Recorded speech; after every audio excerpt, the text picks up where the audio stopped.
السلام عليكم ورحمة الله। ওয়ালাইকুম আসসালাম। বইটা ধরো।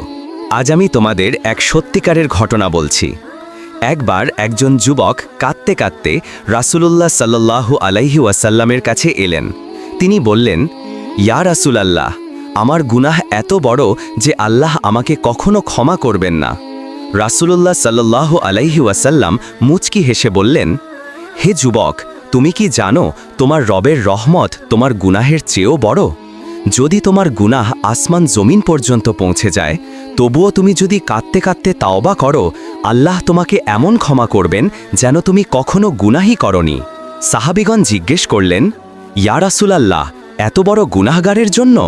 রাসূলুল্লাহ সাল্লাল্লাহু আলাইহি ওয়াসাল্লাম বললেন, হ্যাঁ, যে বান্দা আন্তরিকভাবে ফিরে আসে, আল্লাহ তার থেকে বেশি খুশি হন।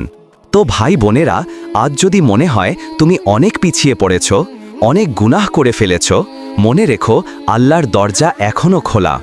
একটা সিজদা দিয়ে শুরু করো, তাওবা করো।